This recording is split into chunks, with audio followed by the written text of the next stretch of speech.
You are walking through a crowded marketplace in Baghdad, 1092. The sun is high, the air thick with spices and sweat. A beggar approaches a powerful vizier, bows low and in one fluid motion buries a dagger in his heart. He does not run. He smiles, waiting to die, because he already believes he is in paradise. This was not murder. This was message, and the men who sent it ruled from the clouds. In the year 1090, a man named Hassan Isaba stood upon a windswept ridge in the Alborz mountains of northern Iran, gazing at an impregnable fortress carved into living rock. This was Alamut, the eagle's nest, perched 3,000 meters above sea level, surrounded by sheer cliffs that fell into mist-shrouded valleys below. Hassan, a scholar, missionary, and strategist of the Ismaili branch of Shia Islam, had spent years traversing Persia, preaching in secret, building networks of converts among the disaffected and the oppressed. Now, after securing the loyalty of local villagers and infiltrating the garrison, he walked through Alamut's gates without drawing a single sword. The Seljuk Empire, which dominated the region, had underestimated this quiet, intense man with the penetrating eyes and black beard. They would not make that mistake again. To understand what happened next, we must step back into the fractured world of the 11th century. The Islamic world was divided. Sunni caliphates in Baghdad, Shia Fatimids in Egypt, and countless smaller powers caught between them. The Ismailis believed in a continuing line of divinely guided imams, but a schism had split them. While the Fatimid caliphs in Cairo claimed leadership, Hassan Isaba rejected their authority, declaring that the true imam was hidden and that he, as the hujjah or proof on earth, spoke with the imam's voice. This was not merely religious dissent. It was a declaration of spiritual war against the established order. Hassan transformed Alamut from a mountain fortress into a self-sufficient state. Terraces were carved into the mountainsides, irrigated by sophisticated channels, growing fruits and grains that could sustain the community through sieges. Libraries were stocked with manuscripts from across the Islamic world and beyond, Greek philosophy, Persian poetry, scientific treatises, and religious texts. Hassan himself was known to spend hours in study, surrounded by scrolls, a man who believed that knowledge was as crucial to his mission as force.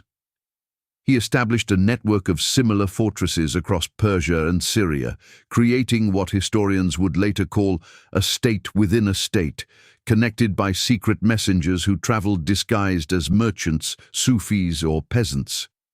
But Alamut's true power did not lie in its walls or its gardens.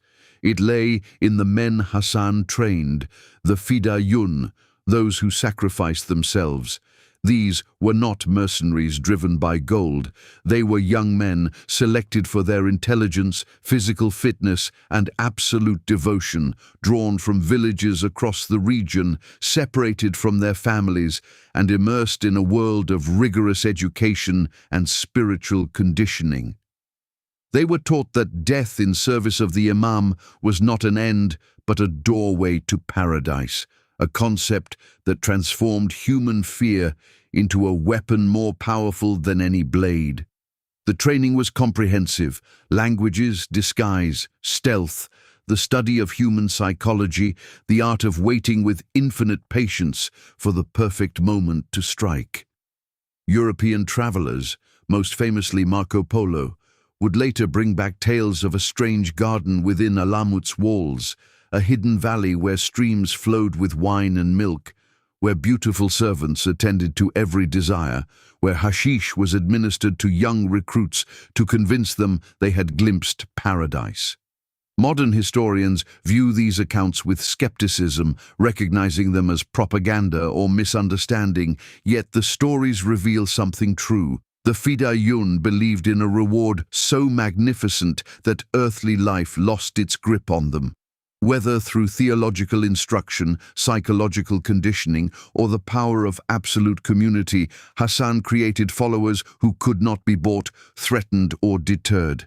The assassinations began as surgical strikes against specific targets. When the Seljuk vizier Nizam al-Mulk, the most powerful administrator in Persia, was murdered in 1092 by a fida who disguised himself as a Sufi mystic and stabbed him in his tent, the message was unmistakable.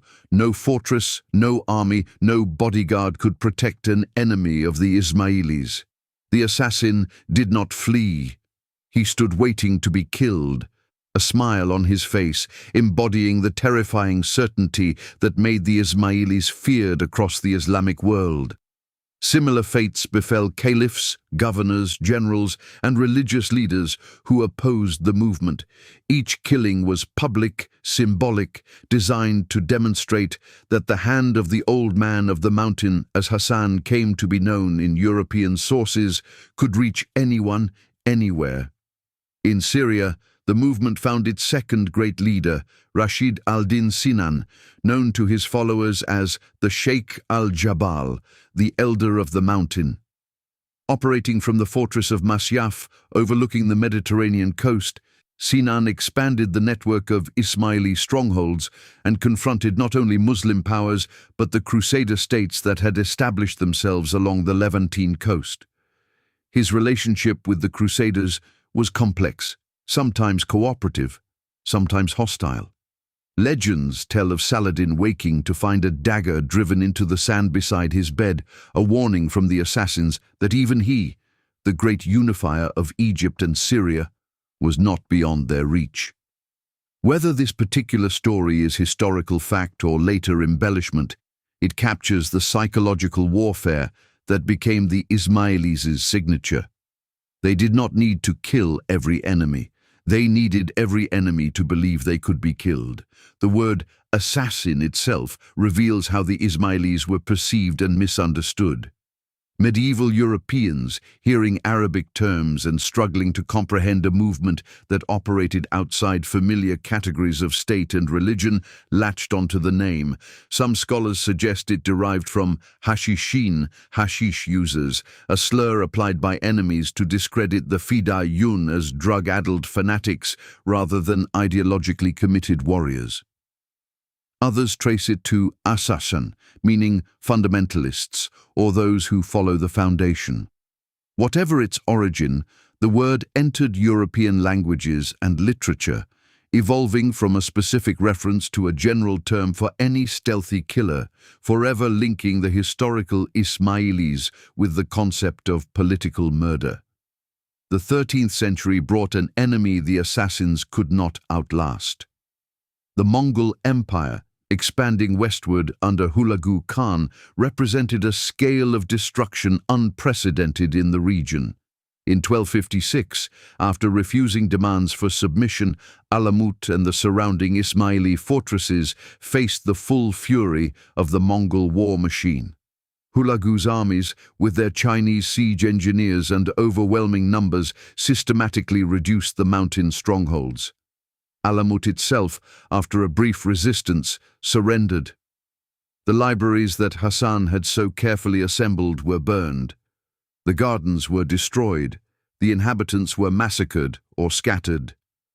The Persian branch of the Nizari Ismaili state, which had endured for nearly 2 centuries, ceased to exist as a political power. In Syria, the end came later, but no less definitively. The Mamluk Sultan Baybars, consolidating control over the region, recognized the Ismaili fortresses as threats to his authority. In 1253, Masyaf fell. The Syrian Nizaris, unlike their Persian counterparts, negotiated terms of surrender that allowed some communities to survive, but their independence was gone forever. The age of the mountain fortresses, of the Fida-Yun striking at the mighty, had ended. Yet the story does not truly end with the Mongol fires or the Mamluk swords. The Nizari Ismailis survived as a religious community, dispersing across South Asia, the Middle East, Central Asia, and eventually Europe and North America. Today, under the leadership of the Aga Khan, they number millions worldwide, known for their emphasis on education, pluralism, and charitable work, a far cry from the medieval image of dagger-wielding fanatics. The historical assassins were far more complex than the caricature that has persisted in popular culture. They were theologians who debated the nature of divine authority, architects who built ingenious irrigation systems, diplomats who navigated between crusaders and Muslims, and yes, practitioners of political violence in a world where violence was the currency of power. When we look back at Hassan-i-Sabbah standing on that mountain ridge in 1090, we see a figure who understood something fundamental about asymmetric warfare, that a small, dedicated group, armed with absolute conviction and willing to pay the ultimate price, could challenge empires. The Seljuks had armies of thousands. Hassan had hundreds of fidayun. The Mongols could erase cities from existence. The Ismailis could erase the certainty of any ruler who believed himself safe. It was not a strategy without moral cost, and history has rightly examined the ethics of targeted killing across the centuries. But it was undeniably effective, and it left a mark on the medieval imagination that echoes still in our language and our stories. The fortress of Alamut lies in ruins now, visited by tourists and scholars who climb the same paths that secret messengers once traveled. The wind still blows cold across those terraces where gardens once bloomed, and somewhere in the silence between the stones, one can almost hear the footsteps of young men who once believed that paradise awaited them, who walked without fear into the tents of emperors, and who changed the course of history not with armies, but with the sharp edge of absolute faith.